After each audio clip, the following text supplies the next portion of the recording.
My name's Timothy Maurer, M-A-U-R-E-R. What are the overall goals and strategies of this gathering right here? Of Occupy Long Beach, of what we're trying to do for Occupy CSULB. Yeah. Well, the main goal here is to educate the students of how the Occupy movement that's going on worldwide is relevant to them. We are trying to educate students to let them know what's going on and that it directly affects them. College students have been historically the center of all the different revolutions, all the different social movements. You look at the civil rights movement, you look at what happened in Arab Spring, all those were kids our age, all those were young adults. So what we're trying to do is make people aware that we do have a presence here on campus, so they can get involved with Occupy CSULB, so that they can form committees and go on trips to Occupy's Long Beach site, Occupy LA's site, and do some activism on campus and off. We want to also unify the different political groups on campus, the different unions on campus, because we all have shared interest. We are all affected by what's going on in the world, and we definitely want to enroll everyone in that process. So do you think you're going to win your movement? Like, you're going to get what you want at the very end? And how long do you think that's going to take for you guys? Well, it's a two-part question. First of all, do you think we'll win in our movement? Or at least get the change that you want for the better of for your education. Historically, ever since the beginning of recorded history, those in power will do absolutely whatever they can to maintain that power. We see as the opposition is well financed. It's they have a vested interest in making to maintain their power, and they're going to fight as hard as they can to make us seem like a bunch of hippies, a bunch of people that don't have any direction, a bunch of dropouts, a bunch of burnouts. Well, in fact, we do have a wide demographic of the different types of people that are here. Now, do you think we'll win? Well, that's just a matter of time. Time will tell to see what exactly comes out from this. I mean, it started September 17th. That was a little bit over a month ago, and now it's ballooned into this huge worldwide movement. So that in itself is a success.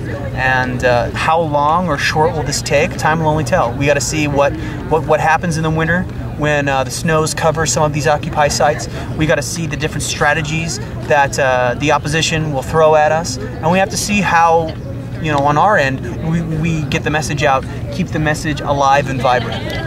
So I'm just wondering, why'd you start trying to push for change now? Why not like last year or before? We voted in Obama. We thought he was going to take care of things. You know what I mean? We saw what was going to happen, and frankly, we were in such a state that we were like blown away about how bad the economic situation got. And you know what? It took time. It took the Arab Spring to happen to inspire us. It took the distribution of information out there. I mean, what's fantastic about the power structure right now is that they have us distracted. We are distracted as a people, as a nation. We're too busy to worrying about reality TV shows. We're too busy trying to look awesome and buying all these things. I mean, look, I'm wearing designer stuff. I consume like anyone else, and yeah, I was distracted. You know what I mean? And that's how they maintain their power. Is they distract us. They want us to go out and do all these things. And I don't know. Does that make sense? Mm-hmm. Yeah. Yeah. Was there anyone who kind of organized this, or is like a leader in the whole thing, or is it just a group effort? Occupy, the entire Occupy movement is a non-violent, non-partisan, and there aren't any distinguished leaders. There's no one who's taking charge and saying, oh, I'm the representative, blah blah blah. We're all leaders. So people with common interest, right? Yeah. So basically, it's just like he said, people with common interest. No one just kind of step and say, oh, let's occupy this city or that city. Let's do something and push for change. Well, we're not having one person saying, I represent, vote for me. You know what I mean? We're democracy at its purest form. We're the people's form of democracy. We're here trying to get everyone involved. Maybe that guy with the hat, maybe that girl over there, they're talking and we're like, oh, no, not that guy. God, we let them talk because that's what it's about. We have to be all equal here. And if you have leaders, that's when you start the whole thing. You know what I mean? And you know, that's basically my answer to that. And you were saying about who led this. We had a couple of students who are already active in the Occupy Long Beach movement. We just say, hey, I see you on campus. Hey, I have a class with you. Hey, I saw you speak. You know, and we just got together because we're here. We're here most of our lives on campus. You know, it just makes sense that since there wasn't a presence on campus, that we had to make a presence on campus. There's already a push to make presence on campuses through Occupy colleges, and you know, that's where we, you know, that's how we figured it. You know, we jumped on it. We created a Facebook page. We have an email account, and we've been meeting regularly. And this is our inaugural event. Well, I have a question. So yeah. So as far as not having a leader, do you think that could be like a vice, since that as far as voicing your concerns, like how so? In an organized way, like stating your demands? Sure. Do you think it would be easier to have to voice those demands if you had a leader, you know, saying what they want to the public? We can have a selected representative to speak and talk. I mean, if you look at the Occupy Wall Street's website, they have these statements that have been out. It's not, you know, signed at the bottom by, you know, some guy, and it's done through the General Assembly process. That's why I passed you guys this stuff out, to kind of give you an idea of how the General Assembly process works. You know, I mean, that's how we get things done. It's fantastic. Mm-hmm. And we're having a General Assembly here tonight at 6, in less than an hour. So, you know, you get to see how that works. Mind if I take one of those? Or Yeah. is it... Can I get one? Yeah, sure. Thank you so much. Thank you. So this is how they're doing like the whole so basically how you're deciding on decisions and such is based on the consensus. Yeah. Based on the hand movements, or oh, that's just a way to communicate during it. So we don't have people interrupting. Hey, no, wah, wah, wah. We say, you know, yeah, no, what are you doing? Come on, go. You know, like, you know, point of order. You know, these are the things that we have to do to kind of make it move. Because if not, I mean, we've all had those, you know, those group projects where we have like 5 people in and everyone's like, oh, you're like, oh God, this is hell. We're trying to be more intelligent. Yeah, well, so these are some of the methods as far as communication goes. And if you read in there more, it talks about how proposals arrive, how you get, you know, things on the floor, how we vote on it, what happens if you get, you know, if no one agrees. Well, this is kind of based upon my opinion, but whenever I do group projects, we usually select one person or someone of my group will start telling people what to do based on how well they can do them. Sure. And anytime you have a group of people, you'll have those natural born leaders come out. And what we're saying is that they're not the decision makers. You know what I'm saying? We might have someone lead facilitate. We call it facilitate a General Assembly. That doesn't mean that it's their General Assembly. You see what I'm saying? We have to be, you know, and there's going to be people who do more work than other people.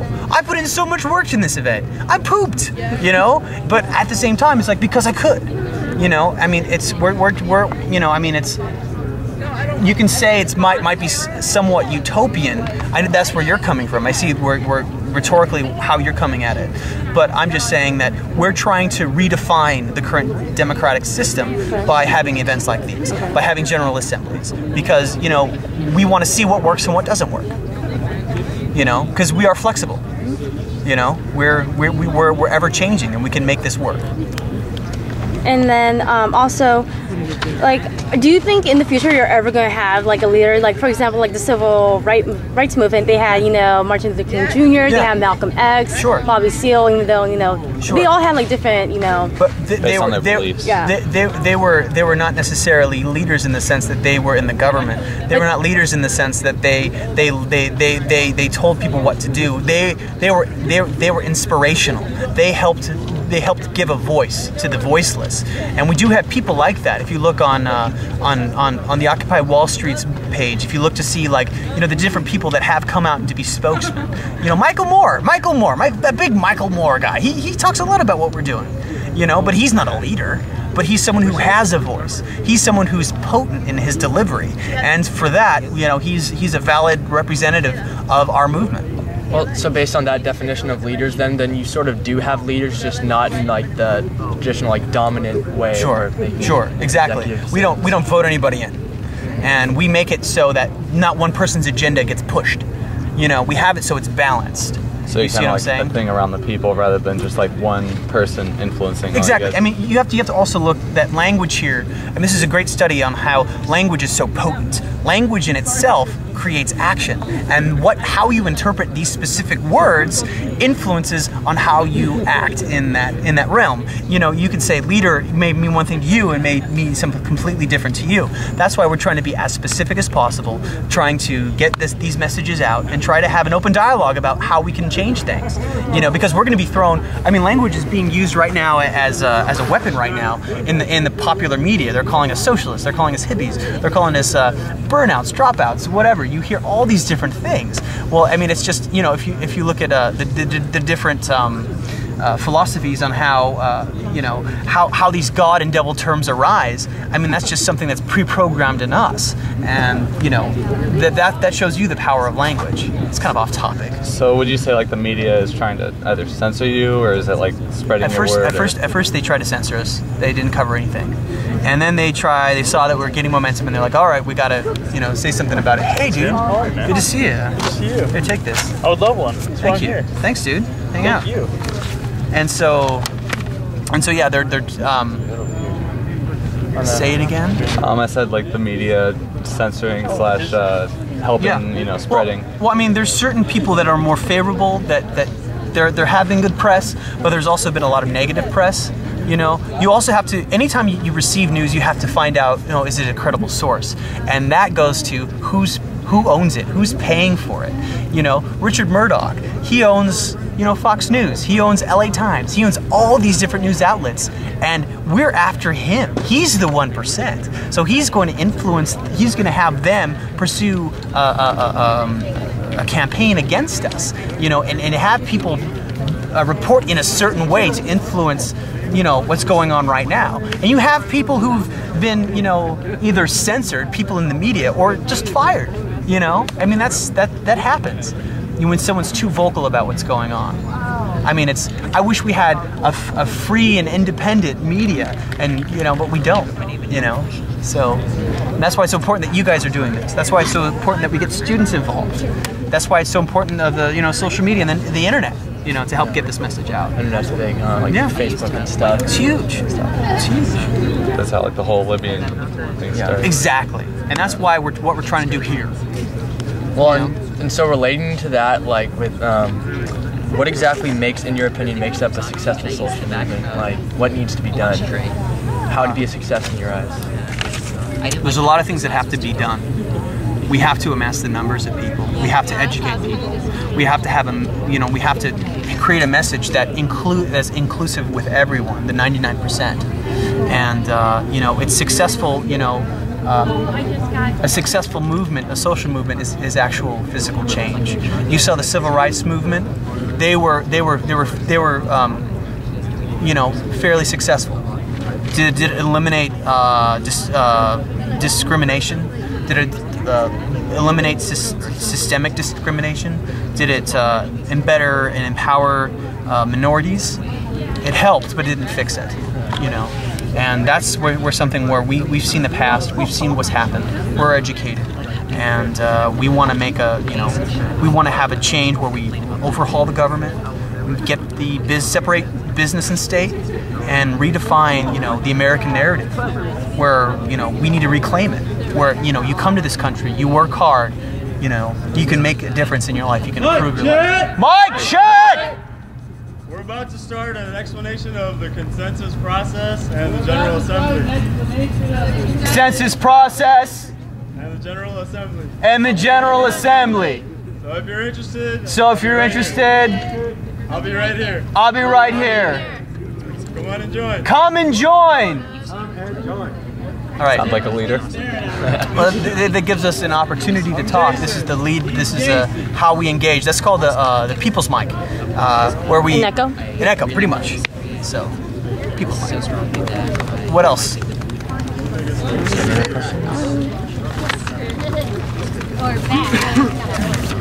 Nope, I think I'm good. Yeah, I think that's